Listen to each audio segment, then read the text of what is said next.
Hi friends, welcome to Suki's Kitchen. இன்னைக்கு நாம carrot halwa எப்படி பண்றதுன்னு பார்க்க போறோம். இது ரொம்ப ஹெல்த்தியான ஃபுட் இது.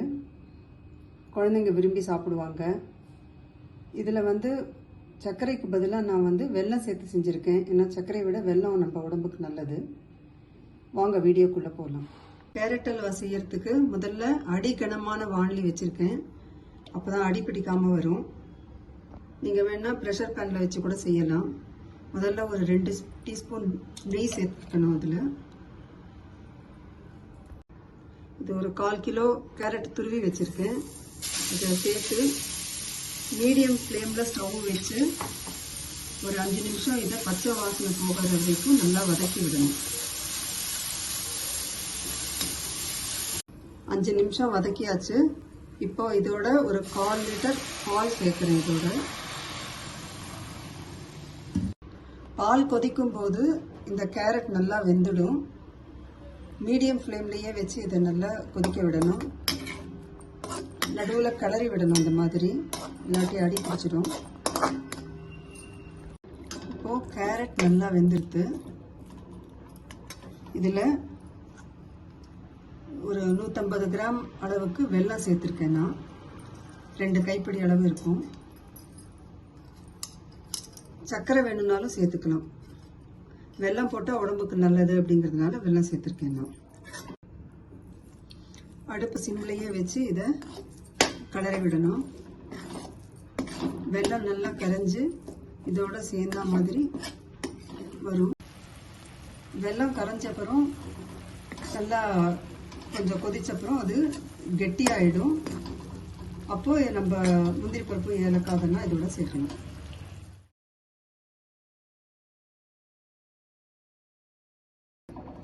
கேரட் அல்வால கடைசியில கொஞ்சம் கோவா சேர்த்தா ரொம்ப டேஸ்டா இருக்கும். அது கடையில வாங்கி அதை மிக்ஸ் பண்ணிக்கலாம். ஆனா வீட்லயே செஞ்சா நல்லா இருக்கும் அப்படிங்கிறதுனால ஒரு 1/2 லிட்டர் பாலை நல்லா கொதிக்க வச்சிருக்கேன். இது நல்லா கொதிச்சப்புறம் இந்த மாதிரி திக்கா ஆறுது இல்லையா, அந்த கண்டென்ஸ்டு மில்க் பதத்துல திக்கா ஆகணும். இதை கடைசியில நம்ம அல்வால சேர்த்துக்கலாம். இந்த பதத்துக்கு நல்லா திக்கா ஆனப்புறம் ஸ்டவ் ஆஃப் பண்ணிடலாம். எல்லாம் நல்லா சேர்ந்தா மாதிரி வந்திருக்கு. இந்த பதத்தில் இருக்கும்போது நம்ம இந்த கோவா தயார் பண்ணி வச்சிருக்கோம் இல்லையா, அதை இதோட சேர்க்கணும்.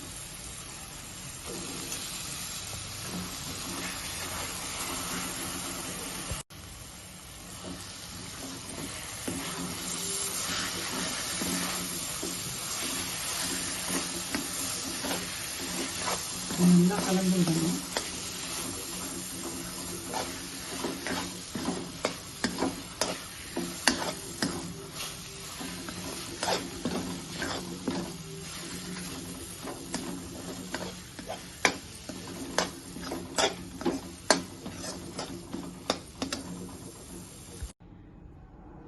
பொடியா நறுக்கி வச்சிருக்கிற பாதாம், முந்திரி பருப்பு, ஏலக்காய் தூள் 1/2 டீஸ்பூன், இதில் ஒரு 2 ஸ்பூன் நெய் சேர்த்து நல்லா கலரி விட்டோம்னா வாணலியில் ஒட்டாமல் நல்லா வரும்.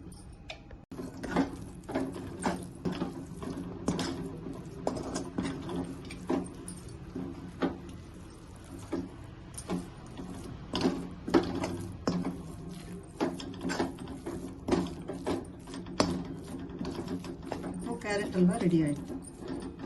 நீங்களும் கேரட் அல்வா செஞ்சு பாருங்க. உங்களுக்கு இந்த வீடியோ பிடிச்சிருந்ததுன்னா லைக் பண்ணுங்க, கமெண்ட்ஸ் அனுப்புங்க, ஷேர் பண்ணுங்க. எல்லாருக்கும் இந்த சேனலை சப்ஸ்கிரைப் பண்ணுங்க. உங்களுக்கு ஒரு முக்கியமான விஷயம் சொல்லணும்னு நினைக்கிறேன். கொஞ்ச நாளாக எனக்கு ஹெல்த் ரீசன்ஸ்னால கொஞ்சம் வீடியோஸ்லாம் அனுப்ப முடியல. இனிமேல் தொடர்ந்து அனுப்புகிறேன் நான். தேங்க்ஸ் ஃபார் வாட்சிங் த வீடியோ.